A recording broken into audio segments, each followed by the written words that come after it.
Bakit nga ba ipit pa rin ang presyo ng XRP sa kasalukuyan? Yan mga ka-crypto. Ngayon ay pag-uusapan po natin ang technical update ng XRP sa market. Ayon po kay Arthur, nasa tight range or mahigpit na range sa XRP habang papalapit sa isang major daily resistance level. Nakikita po natin ang steady interest ng market pero halata rin ang hesitation sa bawat attempt na lumampas sa upper boundary. Para po sa mga holders, importante po ang momentong ito dahil nagpipredict po ito ng next phase ng price movement. Ang chart po ni Arthur ay malinaw na nagpapakita ng tensyon sa market. Ang bawat pag-approach na XRP sa resistance ay sinusubok ang mga buyers at saka sellers. Kaya yan po ang siyang ating pag-uusapan sa video na ito. At ang ating kasunod na katanungan ay ano nga ba ang kahalagahan ng $2.3 na resistance? Ayan, si Ginong Arthur ay nagbigay diin na si XRP ay ipit po sa ilalim ng $2.3 na barrier. Sa kanyang chart dito, makikita po ang cluster ng mga candles na paulit-ulit na na-reject sa zone na ito. Ang yellow box dito sa chart ay nagsisilbing battleground para sa kontrol ng presyo. Nakikita po rito ang effort ng mga sellers na panatilihin sa XRP sa ibaba ng linya. Sa daily chart, ang bawat attempt sa $2.3 ay nagtatapos sa rejection. Ang volume profile mula sa $2.1 hanggang $2.3 ay nagpapakita ng malaking trading activity.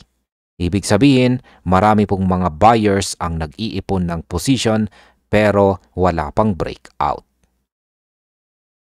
Ngayon ay ano po ba ang kailangan para magbago ang momentum? Para po sa analyst, ang momentum shift ay nakasalalay sa daily close sa ibabaw ng presyong $2.3. Kung magagawa ito, magbabago po ang focus ng mga holders sa mas mataas na target. Ang susunod na resistance pagkatapos po ng $2.3 ay nasa $2.7. Ngunit bago po ito, kailangang ma-confirm ang breakout sa $2.3. Para po sa mga traders at holders, ito ang malinaw na kondisyon kung kailan pwedeng mag-level up ang bullish scenario. Ang market structure po ngayon ay nagtuturo na may potensyal si XRP na tuluyang i-challenge ang higher resistance kapag nag-close sa daily chart sa itaas po ng presyong $2.3. Ngayon ay ano naman po ang ipinapakita ng current chart structure? Yan, sa ilalim po ng resistance, makikita po ang series ng higher lows. Ang pattern na ito ay nagpapakita na patuloy po na pumapasok ang mga buyers sa bawat dip. Ang rejection wicks ay nagre-reflect ng parehong sides na aktibo ang mga buyers at saka sellers. Para po sa mga holders, critical po ang observation na ito. Makaka-sustain ba ang pressure para malampasan ang ceiling? Ang $2.02 ay nagsisilbing key support sa ibaba ng presyo. Kung bumaba po sa XRP sa $2.02, maaari itong mag-hold ng mga buyers ng confident. Ang malinis po na bounce dito ay magpapatuloy ng bullish structure. Ngayon ay bakit naman po mahalaga ang whale activity sa rebound ng XRP? Habang tumataas po ang whale activity sa market, ang asset ay may potensyal para sa notable resurgence. Ang malalaking holders, kapag pumasok po sa market, pwedeng magdala ng significant liquidity at saka momentum. Sa kasalukuyan, ang combination po ng support sa $2.02 at saka persistent higher lows ay nagpapakita na may pwersa po ang mga buyers. Ito ay critical sa mga holders dahil ang next stage ng galaw ay depende po sa daily close sa itaas ng $2.3. Ang market ngayon ay naghahanda po sa decisive breakout o continuation ng tight range. Kaya dapat pong bantayan natin ang bawat candle. Ngayon ay paano po dapat mag-react ang mga holders sa resistance zone? Ang mga holders ay dapat pong bantayan ang yellow box dito po sa chart na ibinahagi ni Ginong Arthur. Ayan po yung yellow box sapagkat ito ay nagsisilbing battleground. Ang confirmation po ng daily close sa ibabaw ng $2.3 ay magbibigay ng malinaw na daan patungo sa higher resistance levels.